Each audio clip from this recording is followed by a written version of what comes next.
I'm sick and tired of hearing about all of the radicals and the perverts and the liberals and the leftists and the communists coming out of the closets. It's time for God's people to come out of the closets, out of the churches, and change America. We must do it. We've got to raise up an army of men and women in America who will call this nation back to moral sanity and sensibility. I call that the moral majority. Hello and welcome to Unreligiously. My name is Lauren, and today we're going to be diving into something that you've probably heard of before: the moral majority. This video is one that I've been meaning to make for a while. If you've watched my other videos on Christian nationalism or related topics, you know that I like to explore not just what's going on right now, but also how we actually got here, what made us end up here in the first place. And there's one movement in particular that I think really moved things forward. In fact, as I was watching footage for this, doing research, so much of it felt familiar. I was like, this happened back in the 80s, but it feels like we're having the same exact conversations today. There's one movement in particular that really set the stage for this, and it is the moral majority, and it's exactly what we're seeing today, even if people don't talk about it very much anymore, or it's just a buzzword. Now, if you're younger or you didn't grow up in political or religious spaces, you might not know exactly what the moral majority is, or if you're anything like me, you've heard it before, but I thought it was truly just a slang term that people use to refer to conservatives that they had dubbed themselves as. But as I started digging into it, I learned that it's something that definitely has had ripple effects. It wasn't just a group of religious voters who made a movement. It was a coordinated effort to tie conservative Christianity directly to American politics. And honestly, it worked. Today, I want to walk through what the moral majority was, what made it so powerful, and why its influence still shapes conversations in religious and political spaces today. So where did this all start? To really get this, we need to go all the way back to the late 1970s. America at that time was going through a lot. There were economic struggles, political scandals going on like Watergate, and major cultural shifts were happening. You had the civil rights movement, feminism, LGBTQ plus issues, visibility was increasing, and a growing push towards secularism. And for a lot of Christians, this felt like moral chaos, like the country was slipping away from what they saw as Christian values. And a lot of them weren't super politically active, but things started to change really quickly. So enter Jerry Falwell. It's a name that you may have heard before. Reverend Jerry Falwell, who is the principal figure in the group known as the moral majority, appears to have scared half the nation's liberals half to death, as witnessed the full-page ads of the American Civil Liberties Union, headed, "If the moral majority has its way, you'd better start praying." To the ACLU, the notion that anyone should be driven to prayer suggests the very worst that could happen to America. Mr. Falwell insists that the moral majority is in the American tradition and that it is merely a political movement aimed at restoring Judeo-Christian virtues to their former standing in the hierarchy of American values we shall see. Jerry Falwell is from Lynchburg, Virginia, a graduate of the Baptist Bible College of Springfield, Missouri. He founded in Lynchburg in 1956 a little church whose original membership was 57, which is now the third largest in the country, with 17,000 communicants.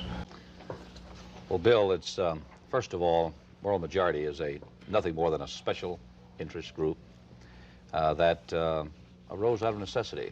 June of '79, we were formally chartered, now with some 50 state chapters and about between 3 and 4 million members, 72,000 pastors, rabbis, priests involved. In order to get involved in moral majority, one has two requirements. First, he must be an American citizen, or she. And secondly, must submit to the 4 basic tenets of moral majority, none of which are primarily religious. First of all, pro-life. We're very strongly committed to the pro-life position. I was in Washington this morning.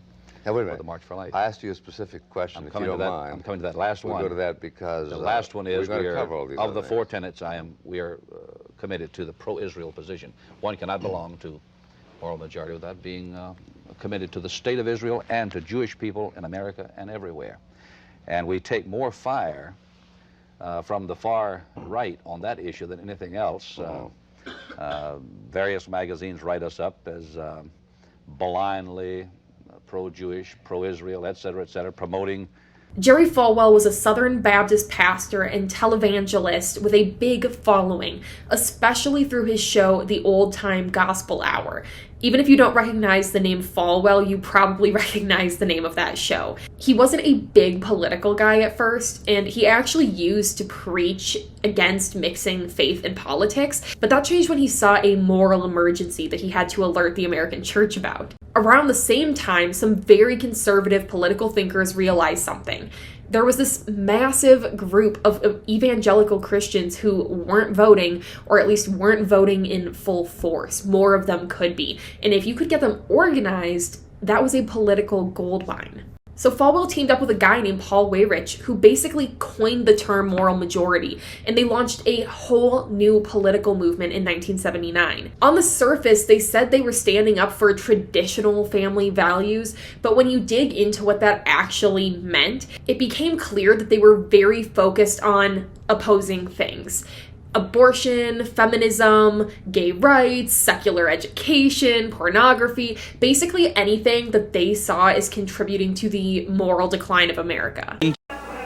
Moral Majority endorses the flag, the family, and the freedom of speech. But to avoid endangering the group's tax-exempt status, neither national founder Jerry Falwell nor state chairman Jim Vineyard officially endorse candidates. We don't tell people how to vote. We tell them what the issues are. As far as Moral Majority leaders are concerned, the issues this election year include abortion, the Equal Rights Amendment, gay rights, and the Panama Canal Treaty, all of which they oppose, and capital punishment, prayer in schools, increased military spending, and reinstatement of the military draft for men, all of which they advocate. Critics complain that some of those issues have nothing to do with morality. Efforts of that kind, to some degree, tend to sort of cheapen religion. I believe in separation of church and state, but I don't think you can separate God from America. The separation of church and state is a principle any group, anywhere on the political spectrum can use to its own advantage. Apparently, capital punishment was also on their important list of issues, and that was as backed by the Bible, of course. You hold up the identical book that's held up by the bishops of the Catholic Church, and from it you read an absolute injunction to capital punishment for capital offenses. From the same document, the Catholic bishops all of a sudden read that they should prohibit capital punishment.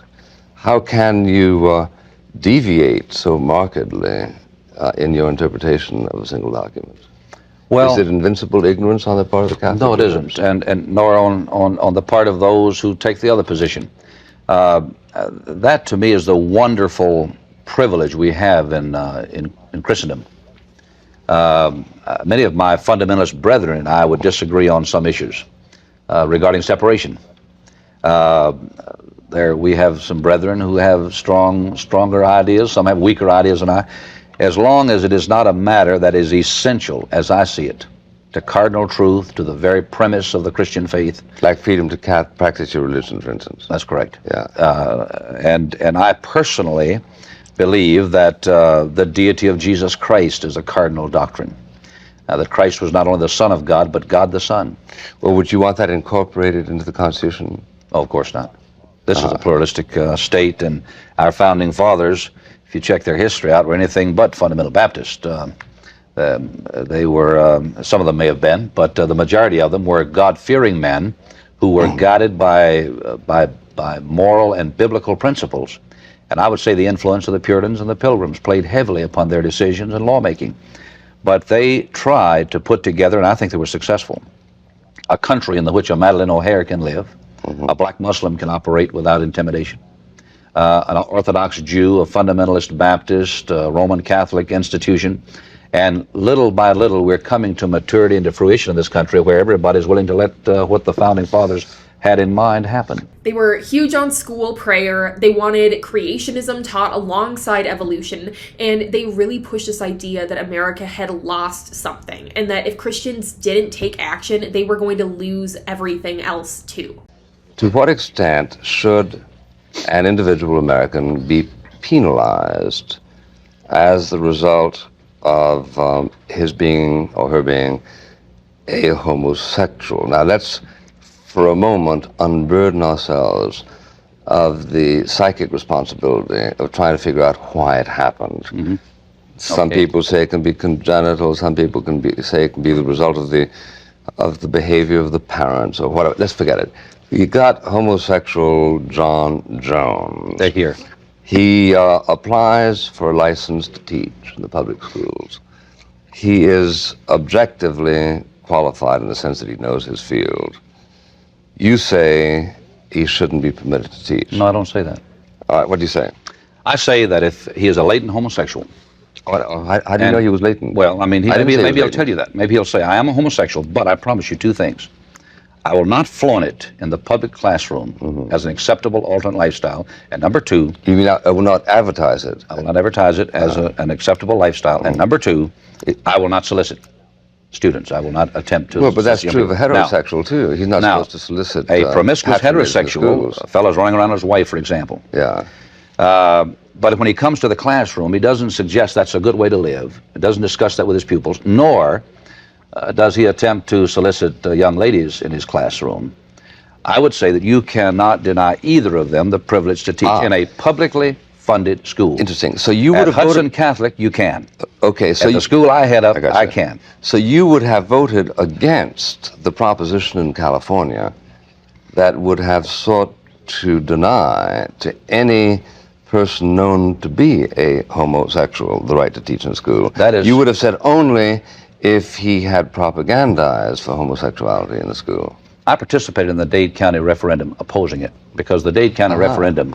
You're extremely liberal. I opposed it. You opposed the referendum? I opposed the referendum. Yeah. I'm sorry. Yes, you're right. The reason I did was this. The referendum had nothing to do with public schools. We must make a definite distinction between non-public and public schools.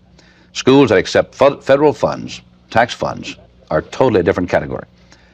But that referendum, had it passed, would have required non-public schools, Catholic, fundamentalist, Lutheran, whatever, to hire a quota of homosexuals. No. I don't think the federal... No, it wouldn't have. We're talking about the different... Well, I read the wording I'm talking about Ari, can you remember the proposition number? 8? California was 6. 6. California was 6. I don't know that one that well.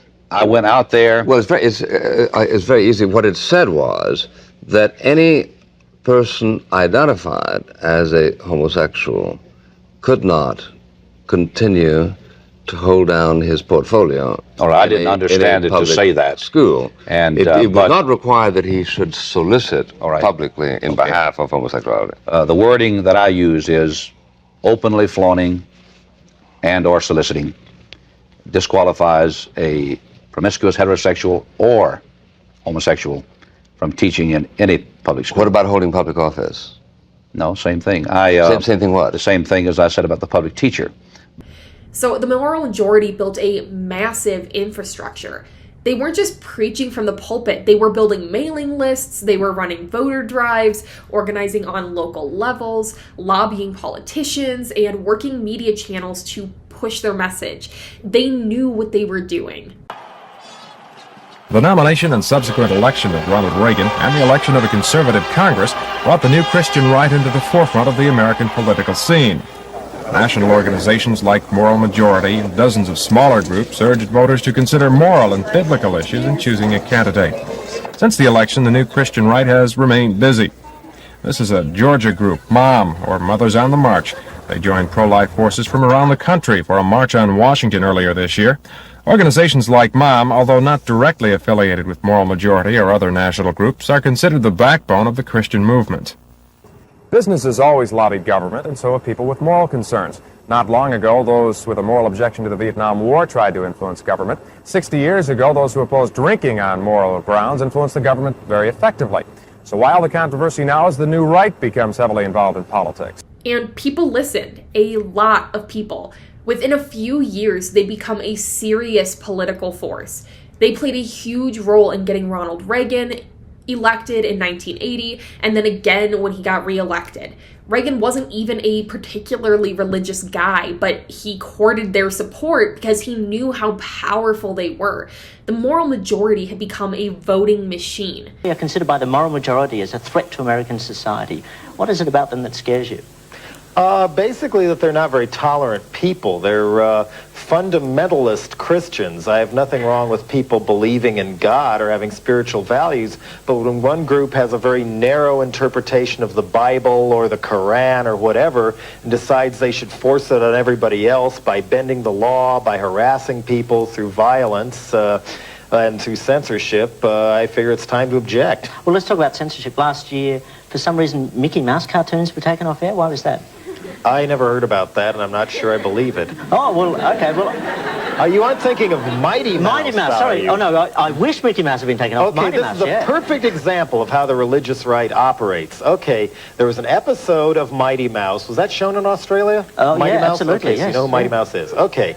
Mighty Mouse sniffed a bouquet of flowers, the petals broke off and went up his nose. Right. Reverend Donald Wildman, a long-time and very well-funded right-wing extremist activist who's tied in with a lot of right-wing senators and Republican presidents and things, sent out a mailing to people about this show, and somebody had put me on his mailing list as a prank, so I actually got to read this thing. Dear friends, CBS has declared war on our children. That was the first sentence. Very subtle, this Donald Wildman. He has a way with words, even if he does have no chin. But anyway, and no tolerance either. Basically what he said was, Mighty Mouse, by sniffing these flower petals, was promoting cocaine use to young children on the air. And because Wildman has so many people on his mailing list who then fill out the pre-printed postcard to all the companies that bought ads on Mighty Mouse saying they're going to boycott them, and to the network that they did that. Also, Wildman was talking about blacklisting Ralph Bakshi, who drew that episode and did Lord of the Rings and Fritz the Cat earlier, and therefore was a devil worshiping Mighty Mouse off the air, but them into power, slowly but surely. And they always start by bashing music, library books, you name it. And they weren't just trying to win elections. They were changing how people thought about faith and politics, and incorrectly in many cases. Oh, of course not. This is a pluralistic state, and our founding fathers, if you check their history out, were anything but fundamental Baptist. They were, some of them may have been, but the majority of them were God-fearing men who were guided by moral and biblical principles. And I would say the influence of the Puritans and the Pilgrims played heavily upon their decisions and lawmaking. But they tried to put together, and I think they were successful, a country in which a Madeleine O'Hare can live, a black Muslim can operate without intimidation, an Orthodox Jew, a fundamentalist Baptist, Roman Catholic institution. And little by little, we're coming to maturity and to fruition in this country where everybody's willing to let what the Founding Fathers had in mind happen. But you know, actually, Ms. Falwell, what you say, irrespective of whether it's a desideratum, simply is not historically true. There was a tremendous amount of religious sectarian antagonism in the 18th century. And there's a lot of it now. And there's a lot of it now. Catholics could not conceivably have aspired to the presidency, for instance, until quite recently. Mr. Kennedy barely did. Jews, yeah. But all of a sudden you're telling us that this country was founded by men who had that in mind. By men who had that in mind. But I said it's taken us 204 years to mature to that fact and to internalize it. And we haven't gotten there yet. Well, are you then saying that you feel a great debt of gratitude to the ACLU and to the Warren Court for forwarding the principles of the Founding Fathers? I wouldn't go that far. Well, I wouldn't either. Does any of that rhetoric sound familiar to you? I swear, nothing changes. Before this, a lot of evangelicals believed in staying separate from the world, but the moral majority told them that voting, campaigning, and getting involved in politics was a form of worship and a way to save America. They weren't in the world and not of it, they were taking up their cross for the Lord. So what was the ultimate impact? While in the short term, the party hard right on social issues, Things like abortion and prayer in schools became the new Republican talking points. It wasn't just religious concerns. They created a new religious political identity that hadn't really existed in that form before. It wasn't just I'm a Christian or I'm a conservative. It was I'm a Christian because I'm a conservative, or I'm a conservative because I'm a Christian.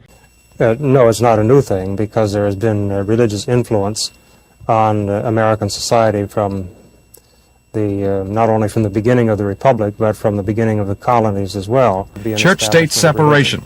The most visible group in the new right, Moral Majority, lists it number one among their issues of vital concern. Still, violating the principle of church-state separation is the most frequently heard criticism. That's the argument of people who have the last, they're clinging to a last straw. They're trying to say that we ought not to have a right to get involved because we're a Christian. But the fact of the matter is, because you're an individual and a citizen of the United States of America, and because you happen to be a Christian and those Christian views influence your thinking, are you suggesting, or do these suggest, that we not have a right to speak our mind? Dr. Pennell calls the new Christian right a grassroots movement with no small group of national leaders. And long term, they helped normalize the idea that America should be governed accordingly to Christian principles. Their version of Christianity, anyway. That's why we still hear phrases today like we need to get back to God or we need to make America great again in political campaigns, and why so many culture wars today echo the exact same arguments that they made 40 years ago. Nevertheless, Reverend Jerry Falwell, head of Moral Majority, has emerged as the most prominent figure. And when he speaks from his pulpit to a national TV audience on politics or politicians, some critics rest their case. I think that the people are waiting for somebody with courage to lead them, and I think they will stand up with us when we do that. I believe that we have that kind of a president, and I thank God for our president. I think we have some men like that in the Congress. I think we have some cabinet members like that. I think we have some preachers like that. I think we have some lay people like that. Voters carried a decidedly more conservative attitude to the polls last year, and the Christian right and its critics agree. Measuring the effect of the Christian movement on the national elections is difficult, but that's where the agreement stops. I don't believe we'd have a conservative Congress or a conservative president or a conservative government today had it not been for the influence of the Christians. Mr. Reagan's election did not depend upon the Moral Majority and related groups. It now appears that he would have won that election even if they had never existed. I think that is probably true. And the sensibility that the administration has of that is reflected in the fact that the new administration did not leap immediately to appoint persons endorsed by these groups to high posts in the administration. By the late 80s, the Moral Majority started to lose steam. Some of their campaigns failed, public backlash started to grow, and the political landscape started to shift a little bit. In 1989, Falwell announced the Moral Majority was actually disbanding, but not because they'd failed, it was because their mission was complete. And in a way, it kind of was, because they had successfully embedded their values into mainstream conservative politics. The organization may have disappeared, but their ideas and the catchphrase definitely stayed. We see them today in groups like Focus on the Family, Family Research Council, and a bunch of other ones that picked up the baton. One of the most striking things, in my opinion, about the Moral Majority, and what a lot of ex-evangelicals really resonate with, is how it didn't just influence politics in a traditional sense. It weaponized faith in a way that blurred and sometimes completely erased the line between spiritual belief and political loyalty. Faith wasn't just a private thing anymore. It became a political identity that you had to adopt, almost like a uniform that you had to wear to prove that you belonged to a certain group. This created a kind of pressure cooker for people inside of evangelical communities. Suddenly, being a good Christian wasn't just about your personal relationship with God or how you lived your life. It also was about voting the right way, supporting specific political leaders, and buying into a whole political agenda that was sold as a spiritual mandate. If you questioned any part of that, it wasn't just a political disagreement. It was oftentimes treated like an actual failure of the faith or a spiritual betrayal. For many ex-evangelicals, that's a big part of what started to make them pull away. They wanted to hold on to their spirituality, or at least the parts of it that felt authentic to them, but the political box they were forced into felt suffocating and inauthentic. It made faith feel less like a path towards meaning and relationship with God and more like a tool for control and division. And closely tied to that was the moral majority's masterful use of emotional manipulation. Their whole strategy leaned heavily on fear. Fear of moral collapse, fear that America was losing its way, fear that families, children, and traditional values were under attack from all sides. This wasn't just political rhetoric. It was apocalyptic language designed to keep people anxious, stressed out, defenses, and feeling like they needed to be constantly mobilized. This fear-mongering wasn't an abstract concept. It shaped communities, making them live in a state of high alert, ready to defend their beliefs at all costs. People were taught to be suspicious of anyone outside of their immediate circle and quick to label anyone who disagreed as the enemy or as spiritually compromised in some way. This created a culture steeped in shame and anxiety, a culture where doubt was dangerous, questioning was discouraged, and emotional fear was the glue that held everything together. Many evangelicals today carry the scars of this legacy. The emotional exhaustion, the distrust, and the sense that their faith was tied up in a narrative of fear and division more than one of love or grace or anything close to those words. One key piece of the moral majority's power puzzle that doesn't always get talked about is their tax-exempt status. This organization was set up as a nonprofit, a 501c3 organization, basically as a religious and educational group that doesn't have to pay federal income tax. This status allowed them to raise money without donors being taxed on their contributions, which helped them bring in donations and grow quickly. But here's kind of the catch with that. The IRS's rules for a nonprofit, a 501c3 group, are pretty clear about political activity. These organizations can do some lobbying, like educating people about the issues, but they aren't supposed to blatantly endorse political candidates or engage in direct electioneering. That's a line that the moral majority definitely pushed, and some would say outright crossed. I am one of the people that would argue they outright crossed it. Under Jerry Falwell's leadership, the moral majority became super involved in politics, endorsing candidates, mobilizing voters, and pushing a hard conservative agenda. They didn't talk about the moral issues, they actively sought to influence who got elected. And this raised huge questions. Should a group that's so politically active keep its tax-exempt status? Is it fair to taxpayers that donations to a group heavily involved in politics gets to stay tax deductible? But the controversy isn't really just about money, it's about the relationship between religion and politics. For many Exvangelicals, it's a big deal because it shows how certain religious groups use the government's policies to gain power, all while presenting themselves as a spiritual or educational organization, an organization that's there to help the community.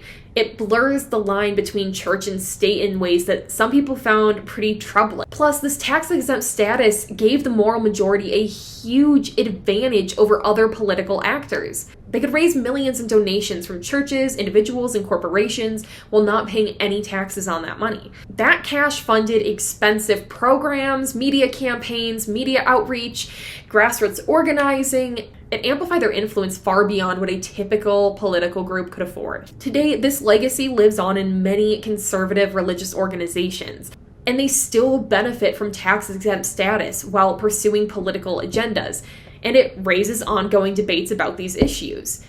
Understanding this part of the financial and legal angle helps explain how the moral majority wasn't just cultural or political, it was also a savvy organization that was using the system to build a lasting power. For Exvangelical, this can be really crucial because it uncovers how the beginnings of this type of ideology was co-opted by political ambitions, often at the expense of genuine spiritual freedom. So why talk about this now? Why does this history actually matter? This matters because we're watching a huge resurgence in Christian political power right now, just in different clothing. It just looks a little bit different than it did back then. The video quality has improved a lot. It's a younger, more digital, and sometimes more subtle, but the core ideas are the same. It's about protecting traditional values, whatever that means. It's about pushing back against secularism. Framing politics as a moral and spiritual battlefield is just a part of the puzzle. Whether it's Christian nationalism or the rise of online conservative influencers using faith to build platforms, you can draw a straight line from all of that straight back to the moral majority. Understanding this movement gives us a roadmap. It helps us see how religious rhetoric gets used to sway elections, shape laws, and define what's actually seen as real America. It also shows us how quickly powerful institutions can form when people feel like their identity is under threat and they need to protect themselves. So what about today? How does this all actually play out now in 2025? Well, the moral majority might be gone as an organization, but their legacy is very much still alive here and with us today. You can see it in everything from voting patterns to school board battles to what's showing up on your algorithm. Think about how central religion still is to America and to American politics, not just spiritually, but strategically. The talking points we hear today around parental rights or protecting kids, traditional families, or moral decay, they're just remixes of what the moral majority was saying back in the 80s. They just sound more modern and more social media friendly, but like you saw in the clips, it's exactly the same. Look at the issues being pushed. It's book bans, anti-trans legislation, abortion restrictions, the push for Christian nationalism and political platforms. None of that is new.